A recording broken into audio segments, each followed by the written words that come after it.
El teatro en época barroca tiene como contexto social el palacio y la corte. También tiene como elemento fundamental la aparición del teatro musical. Teatro musical en varios actos que desarrolla un espectáculo progresivamente complejo, con mayor número de actores, con cambios de escenografía que van demandando mayores recursos. Durante el siglo XVII la estructura del auditorio evoluciona, abandonando los modelos semicirculares de los teatros de la antigüedad, abandonando las plantas elípticas de los teatros del Renacimiento y explorando las posibilidades de formas como la U, la herradura y finalmente la estructura formal en la que se consagra el teatro en esta época es la forma de herradura. La herradura que se considera la organización más eficiente para acomodar a un público numeroso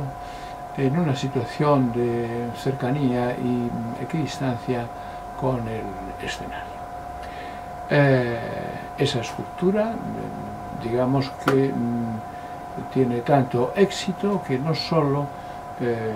da forma a los teatros que se construyen en esta época, hablamos de la Scala de Milán, hablamos de la Fenice de Venecia, sino que también se extiende sobre los teatros que se construyen durante el siglo XIX. Los requerimientos técnicos en torno a la actividad del escenario van siendo cada vez más numerosos, apareciendo los fosos, apareciendo los telares que permiten la movilidad de escenografías y empezando a disponer recursos que permitan la aparición y desaparición de actores y la modificación de los escenarios en torno a los cuales se desarrolla la acción. Va creciendo también los servicios ligados tanto a la actividad del escenario para los artistas y personal laborante, como para el público, en una progresiva mejora de la asistencia a unos y otros. En España progresan los corrales de comedias, es decir, los corrales de comedias con el referente inmediato que habíamos visto de los teatros ingleses, muy especialmente de Globe, y así aparecen los de Alcalá de Henares, Almagro, etcétera, etcétera. Hay que señalar que la influencia de esta estructura del espacio escénico resulta tan exitosa que por ello se extiende y prolonga durante el siglo XIX como esquema organizativo trascendental cuando se proyectan teatros tan importantes como el San Carlo de Nápoles o como la ópera de Garnier. Vamos a verlo gráficamente a continuación. Decíamos que en el barroco se consagra el teatro musical en varios actos, que será el precedente de la ópera. Su contexto social es en principio los palacios, de los que saldrá un poco más adelante para empezar a representarse en edificios públicos a los que acude unos espectadores que pagan su entrada. Se consagra también en esta época una estructura organizativa del espacio escénico que se ha dado en llamar el teatro a la italiana, es decir, el teatro concebido en una organización sobre una planta de herradura y que en esta primera diapositiva empieza a mostrar ya esa proximidad, esa aproximación a esa forma que se ha considerado durante aquellos años el modo más eficiente de acomodar al mayor número de espectadores en una situación de proximidad y equidistancia con el escenario. Se intuyen aquí, es decir, empezamos a ver los palcos como una organización espacial que permite acomodar, como decíamos, a esos espectadores, y una caja escénica que crece en su dimensión. Aparece ya el plano del muro de proscenio, es decir, como un teatro frontal, en el que se abre la bocaescena, que es el hueco que pone en comunicación a los espectadores con el espectáculo en el escenario. Esta caja escénica, que avanza en fondo, siguiendo un poco las directrices marcadas en el Teatro de la Academia Olímpica de Vicenza, en las que esa perspectiva fugada que se produce en el eje central se remataba, como recordaremos, con un semicírculo. En este caso se cierra con un elemento en ángulo recto, pero aquí ya se apunta la idea de empezar a manejar la sensación de profundidad en el escenario, haciendo que a través de los bastidores o patas se produzca la entrada de actores en diferentes planos paralelos al muro de proscenio. En esta segunda diapositiva vemos, se representa aquí los planos de un antiquísimo espacio en Sevilla que fuera el Corral de la Montería, y donde podemos empezar a ver cómo en torno a una planta aproximadamente elíptica, que de alguna manera evoca a los teatros ingleses y muy especialmente el Globe, empieza a ser también una cierta aproximación al teatro a la italiana. Recuerda aquí, es un poco antecedente también de nuestros corrales de comedias, y muy especialmente, decíamos, del teatro de Globe, donde se representaron los dramas de Shakespeare, con una escena que se sitúa aproximadamente en uno de los centros de la elipse. Vemos como ya la organización del espacio de la sala se resuelve mediante unas mamparas separadoras que van marcando los palcos, a los que se accede a través de un elemento lineal, un pasillo paralelo a ese cierre de la sala, y que está directamente en comunicación con los elementos verticales de acceso. En esta diapositiva traemos aquí la ópera de Versalles, donde ya empezamos a ver de una manera todavía más nítida y consolidada la U que mostrábamos anteriormente, y cómo ya efectivamente va cobrando carta de naturaleza la división del público en estos balcones o palcos, de los cuales el elemento central, precisamente por su situación en el eje, desde el punto de vista visual, es sin duda el más privilegiado, y que normalmente se destina a las personalidades, incluso reyes y grandes señores. El acceso a la sala se produce pues a través de este elemento de circulación, que está en directo contacto con las escaleras como elemento de comunicación vertical. Vemos también cómo empieza ya a intuirse el crecimiento de un espacio de recepción y acceso de público que posteriormente, durante el siglo XIX, va a convertirse en un elemento relevante en la configuración de los grandes teatros. También se reconoce aquí cómo la caja escénica va creciendo en un proceso incesante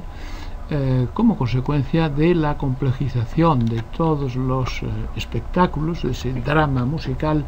en varios actos que va demandando cada vez un mayor número de recursos, y que por lo tanto requiere la construcción de un telar superior en el que se alojan todos los telones y escenografías pintadas que se van sustituyendo a lo largo de la representación, y también como cobra cuerpo, cobra una tercera dimensión ese elemento inicialmente bidimensional que es el proscenio, el plano de proscenio, es decir, el elemento en el que se abre la boca escena, la ventana a través de la cual se produce la comunicación de los espectadores con el espacio del escenario. Vemos en esta diapositiva el esquema de todos aquellos recursos tinglados que ayudan a la movilidad de telones y escenografías, creando este plano de trabajo en el que se insertan las poleas que permiten, como digo, el movimiento vertical. En el plano inferior del escenario igualmente aparecen, aunque aquí no se representan, elementos de interés que fundamentalmente persiguen la entrada y ocultación de actores y recursos bajo el plano de la escena. Seguramente uno de los más característicos ejemplos de teatros de esta época es la Scala de Milán. La Scala de Milán, que construye Pier Marini y que es bueno, pues uno de los teatros de referencia. Teatros de referencia que empiezan a acreditar un poco la tendencia para no solo la época del siglo XVII y XVIII, sino también fundamentalmente el siglo XIX. Vemos cómo en este caso ya la estructura espacial de la sala se decanta definitivamente por la forma de herradura y cómo ya van formulándose un planteamiento de palco más estrecho con objeto de dar acceso al mayor número de espectadores que se sitúan inmediatamente detrás, aunque hay que reconocer que esta forma de herradura, que si bien no plantea ningún problema desde el punto de vista acústico, sin embargo desde el punto de vista visual tiene naturalmente los elementos laterales al escenario con las condiciones de visibilidad bastante disminuidas. Ocupa, por tanto, la zona central, la parte más privilegiada en cuanto a vistas sobre el escenario, y naturalmente el palco real, el palco fundamental, principal, el elemento más distinguido dentro de toda la sala, ocupa, como digo, el eje de la misma. Empezamos a ver también camarines ligados también a los palcos, que constituyeron fundamentalmente en el siglo XIX un complemento para la vida social en torno al mundo de la ópera. El foyer de acceso se conecta directamente con dos escaleras en cada uno de los ángulos de las dos fachadas laterales, y vemos también cómo todos los espacios de recepción y acceso del público van cobrando cada vez mayor protagonismo en esa tendencia que posteriormente cobraría un extraordinario auge durante el siglo XIX de la ópera como espectáculo social en un escenario en el que el espectador también le gusta eso de ver y ser visto. Se reconoce también, naturalmente, como decíamos antes, la corporeidad de todo ese plano que constituye el muro de proscenio, y cómo efectivamente ese muro va adquiriendo una tercera dimensión que permite dotar al arco de la boca escena de una presencia decorativa extraordinaria. También se puede reconocer aquí cómo la caja escénica sigue ese proceso de crecimiento. Aquí ya estamos empezando a ver la proporción entre el tamaño de la sala y el tamaño de la caja escénica, y en qué medida ya esta caja va constituyendo ya una demanda de espacio cada vez más importante, a la que se dota de espacios también diáfanos que permiten el intercambio de elementos escenotécnicos para facilitar la representación. Aquí en la sección podemos ver cómo es la decoración del arco de proscenio y también, como señalábamos antes, en qué medida van enriqueciéndose y tomando cada vez mayor carta de naturaleza todos esos espacios ligados al público en los entreactos. Vemos aquí una perspectiva del interior de la sala con el elemento central que señalábamos del palco de honor, el palco reservado a las personalidades, y una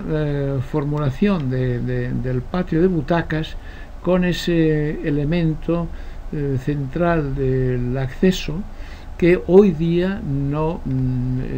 se toma en esa misma consideración, puesto que realmente en el eje es donde se sitúa precisamente las mejores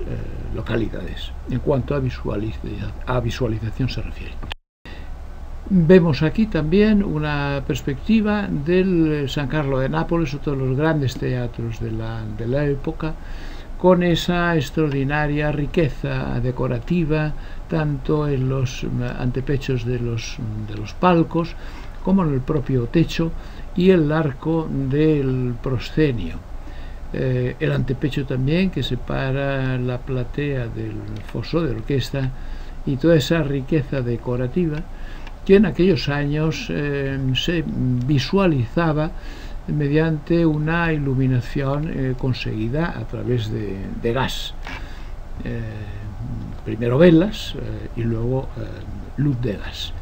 que posteriormente ya sería sustituida por la luz eléctrica, pero que todavía en el caso del gas empieza a proporcionar ya una cierta capacidad de regulación. Cerramos con el San Carlo de Nápoles, un paseo por los teatros del barroco, y en el próximo episodio hablaremos de los teatros del siglo XIX.